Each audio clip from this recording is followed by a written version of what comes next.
ஆமாம் ஆமாம்.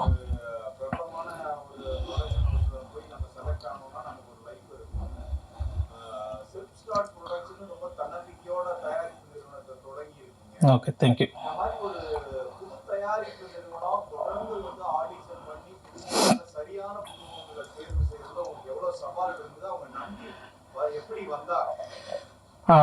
ரொம்ப ரொம்ப ப்ராக்டிக்கலான ரொம்ப அழகான கேள்வி இது. ஆக்சுவலாக ஃப்ரெஷ்ஷாக படம் பண்ணுற எல்லாருக்குமான கேள்வி, எல்லோரும் ஃபேஸ் பண்ணுற பிரச்சனை. இப்போது நம்ம வந்து ஆர்டிஸ்ட்டுக்குன்னு நம்ம ஒரு புது டைரக்டர் புது கம்பெனி ட்ரை பண்ணுறாங்கன்னாக்க ஆப்ஷன்ஸாக நம்மளுக்கு வந்து ஆர்டிஸ்ட் காட்டுறதுலே ஏபிசின்னு ஒரு 3 ஃபோல்டர் வச்சுருக்காங்க, கோஆர்டினேட்டர்ஸு. அதில் அவங்க ஏன்றது வந்து best directors, best production houses அந்த மாதிரி அதுக்கு காட்டுறாங்க. அடுத்தது பின்றது வந்து நோன் ஆர்டிஸ்ட்டு, அந்த சிங்கிறது வந்து கம்ப்ளீட்டாக நம்மளை மாதிரி புதுசாக அட்ரஸ் இல்லாமல் வந்திருக்கிற ஆட்கள். இதில் என்னென்னா இந்த ஏ ஃபோல்டரை கூட நம்மகிட்ட காட்ட மாட்டாங்க, அதுதான் ஃபேக்ட்டு. அது அப்படி தான் இருந்துச்சு, அதை நம்ம ஃபேஸ் பண்ணி தான் வந்தோம். அதுக்கப்புறமா நான் வந்து ஆடிஷன்ஸ் வந்து ஓப்பன் ஆடிஷன் தான் நான் பண்ணேன். யாரும் இந்த படத்தில் வந்து ஸ்க்ரீனில் வந்துருக்கிற யாரும் பர்சனலாக என்னோட எந்த விதத்திலும் கனெக்டட் கிடையாது. எல்லாருமே ஆடிஷன் பண்ணி இந்த படத்துக்கு இவங்க சரியாக இருப்பாங்க அப்படின்னு தேடி தான் நான் வந்து காசு பண்ணது. ஸோ நீங்கள் கேட்குற கேள்வி வந்து கண்டிப்பாக ரொம்ப கஷ்டமான விஷயமாக தான் இருக்குது. இன்னும் கிளியராக சொல்லணுன்னா, ஃப்ரெஷர்ஸை வச்சு, அதாவது ஒரு ஃப்ரெஷ் டீம், ஃப்ரெஷ் ஹீரோயின் அவங்கள வச்சு ஒரு புது டைரக்டரோ ப்ரொடியூசரோ படம் நம்பி இனிமேல் எடுப்பாங்களாங்கிறது ஒரு பெரிய கேள்வியாக இருக்குது. ஏன்னா அது தியேட்டருக்கு முடியறதுக்கான சூழல் இங்கே இல்லை. அதை செய்ய வைக்கணுன்னா லைஃபையே வச்சு வெயிட் பண்ணி எல்லா ரிஸ்கையும் எடுத்து ட்ரை பண்ணவே. ஸோ அது யாரும் பண்ண மாட்டாங்கன்னு நினைக்கிறேன். இனிமேல் ஏதாவது ஒரு காரணம் இருக்கணும், ஒரு ஒரு ஒரு பேக்ட்ராப் இருக்கணும். ஒரு ஆர்டிஸ்ட் ஒரு ஹீரோ ஆக்கணும்னா ஒரு பேக்ட்ராப் இருக்கணும். அந்த மாதிரியான டிமாண்ட் இப்போ ரொம்ப ஸ்ட்ராங்காக இருக்குது. இனிமேல் அந்த மாதிரியான முயற்சிகள் எந்த அளவுக்கு நடக்கும்னு எனக்கு தெரியல. நீங்கள் சமீபமாக ஃப்ரெஷ் டீம் நடித்து கம்ப்ளீட்டாக பெரிய ஹிட்டு அப்படின்னு சொல்கிற மாதிரியான படங்கள் ரொம்ப யோசிச்சோன்னா சுப்பிரமணியபுரத்துக்கு அப்புறம் எனக்கு கரெக்டாக எனக்கு தெரியல. அதாவது எல்லாம் புதுசுன்னு. மேபி ஐம் ராங், நீங்கள் தப்பாக இருந்தால் கரெக்ட் பண்ணலாம்.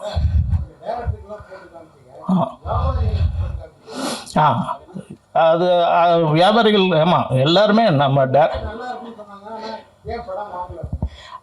சுற்றி இப்போ நான் பேசுகிற அந்த புதுமுகன்ற ஒரே காரணம்தான். அந்த போயிட்டு லெட்டர் போடுறான் அப்படின்னு பொண்ணு பிடிச்சிருக்கு, போயிட்டு லெட்டர் போடுறோன்றது வந்து அந்த ஒரே காரணம் நியூ ஃபேஸுங்கிறது தான். நான் வந்து நியூ ஃபேஸுன்னு சொல்லி தான் அவங்கள படம் பார்க்கவும் கூப்பிட்றோம். வந்து பார்க்குறாங்க, படம் அவங்களுக்கு உண்மையிலே பிடிச்சிடுது. ரொம்ப நேரம் மணிக்கணக்கில் உட்காந்தெல்லாம் பேசிட்டு போகிறாங்க. போனதுக்கப்புறம் அந்த நியூ ஃபேஸுன்னு சொல்லி அவங்க தவிர்க்கிறதே, அது தெரிஞ்சு தான் வராங்க. தவிர்க்கவாத ஒரு அழுத்தமான காரணம் இருந்தால் கூட எனக்கு கொஞ்சம் மனசாருமைன்றது தான். ஆக்சுவலாக இதுதான் ரீசன். ஹீரோயின் கண்ணுக்கு ரொம்ப முக்கியத்துவம் கொடுத்து எடுத்தது மாதிரி இருக்குது சார். அப்படி முக்கியத்துவம் கொடுத்து எடுக்கிறதுன்னு இல்லை. ஹீரோயின், நான் பாட்டு செலெக்ஷன் சொன்ன மாதிரி அதில் வந்து ஹீரோயின் செலெக்ஷன் ரொம்பவே டஃப்பாக இருந்துச்சு.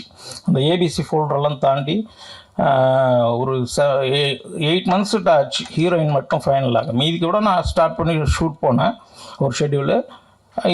அதுக்கு ரீசன் நான் வந்து எனக்கு ரொம்ப லைவான பொண்ணாக இருக்கணும், பார்த்ததும் ஒரு கனெக்ட் ஆகிற மாதிரி இருக்கணும்ன்ட்டு ஒரு நல்ல எக்ஸ்ப்ரெசிவ் ஐஸோ இல்லை வந்து ஒரு சின்ன தெத்துப்பல் மாதிரியோ இல்லை கன்னத்தில் ஏதோ ஒரு விஷயம், ஒரே ஒரு விஷயந்தான் போதும் அப்படின்னு தான் நான் வந்து பார்த்தது. அந்த வகையில் பார்க்கும்போது அவங்களோட நீங்கள் சொல்கிற அந்த ஐஸ் வந்து ரொம்ப எக்ஸ்ப்ரெசிவ் ஐஸு. ஸோ அதுக்காக தான் அது பண்ணுது. அதுக்காகன்னு நம்ம பண்ணல, அழகான அப்படி ஒரு முகம் கிடச்சிது. அதை முழுமையாக படத்தில் பயன்படுத்தியிருக்கோம். படமாக நீங்கள் பார்த்துட்டு நீங்கள் அதை இன்னுமே கூட மென்ஷன் பண்ணுவீங்க. நான் ஒரு 80 தேட்டர் கேட்டிருக்கேன். அது ப்ராசஸ் நடந்துகிட்ருக்கு. நம்ம 23 போட்ட சூழல் வேறு, உங்களுக்கு 2 பெரிய படங்கள் போகும். இந்த வாரம் எந்த ரிலீஸும் கிடையாது. அதனால் நம்ம அது 3rd வீக்குன்றப்ப நம்மளுக்கு கிடைக்கிறதுக்கான சூழல் இருந்துச்சு. இப்போ உங்களுக்கே இது தெரியும், ஏகப்பட்ட சேஞ்சஸ் நடந்திருக்கு. அதனால் அது என்னன்றது நம்மளுக்கு அந்த நெக்ஸ்ட் வீக் வந்திருக்கிற படங்கள் அது ஹோல்டு பண்ணுறதை பொறுத்து. டைரக்டர் சார், இந்த சேது படத்தோட அதிகமாக ஷோ போட்டீங்களே, எவ்வளோ வருஷம் போட்டீங்க, எத்தனை ஷோ போட்டீங்க? ஒவ்வொரு ஷோவுக்கு பின்னாலையும் ஒவ்வொருத்தரும் ஒன்று ஒன்று சொல்லுவாங்களா, அந்த எக்ஸ்பீரியன்ஸ் எப்படி இருந்தது? அன்றைக்கெலாம் நிம்மதியாக தூங்குனீங்களா?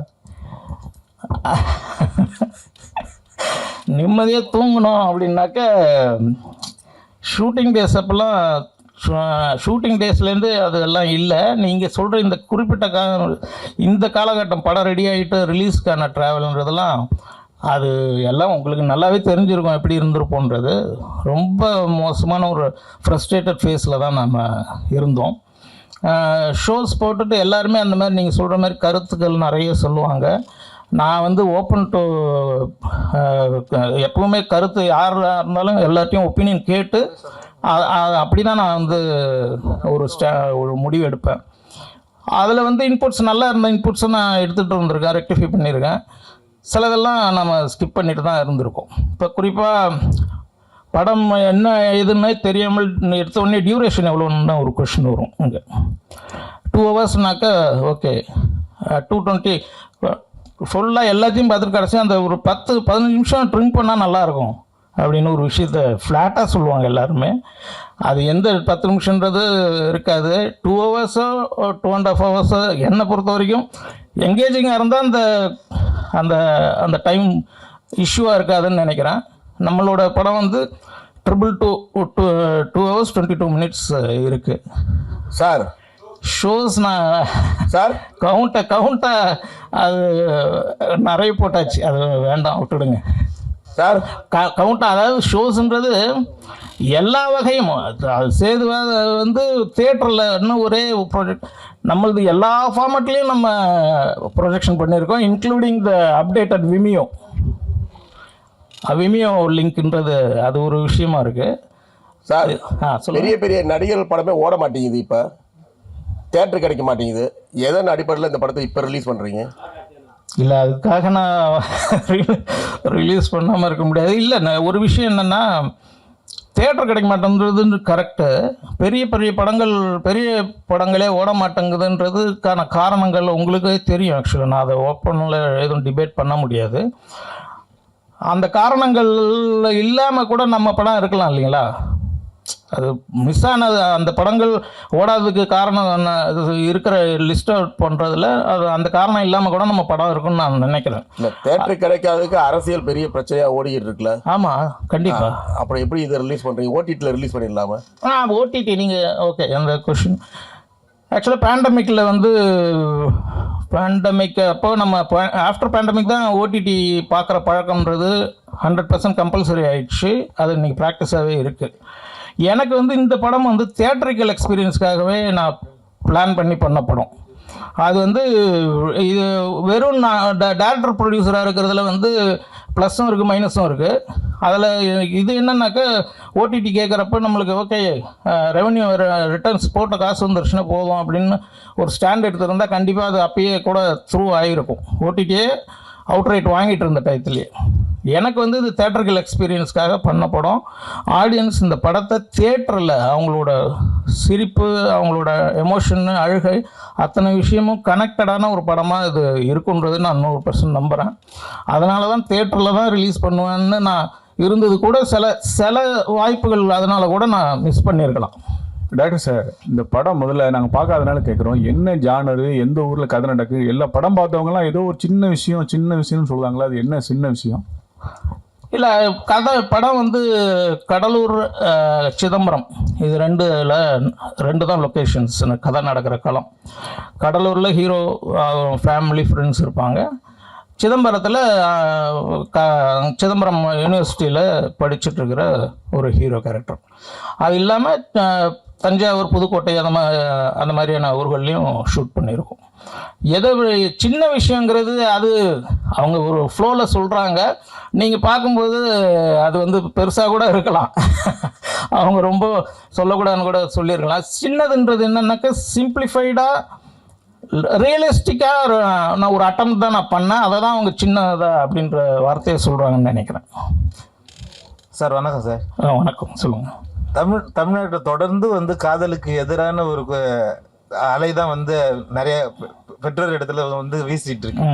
ஆனா நீங்க வந்து காதல் கதையை எடுத்திருக்கீங்க. இந்த காதல் கதையெல்லாம் இந்த காதலுக்காக நீங்க என்ன சொல்ல வரீங்க? நீங்க வேற ஏரியாக்குள்ள போறீங்களா? இல்லை, நான் காதலுக்காக எதுவும் சொல்லணுன்றதெல்லாம் இன்டென்ஷன் கிடையாது. நமக்கு லவ்ங்கிறது எவர்கிரீன், எப்பவும் இருக்கிற காமன் ஃபீலு. அது வந்து இன்றைக்கி வந்து பல வகையில் டைல்யூட்டாக இருக்கிறதா நான் நினைக்கிறேன். நீங்களும் அதை பார்க்குறீங்க. அது இல்லாமல் இப்படி இல்லாமல் நம்ம இருந்தோங்கிற விஷயத்தை நம்ம பதிவு பண்ணணும்னு நான் நினச்சேன். அதை நம்ம பண்ணியிருக்கோம்.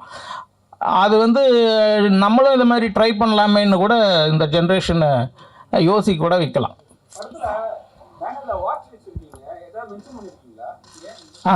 அது நீங்கள் படத்தில் கனெக்டடாக இருக்கும். நீங்கள் பார்க்குறப்போ கண்டிப்பாக தெரியும்.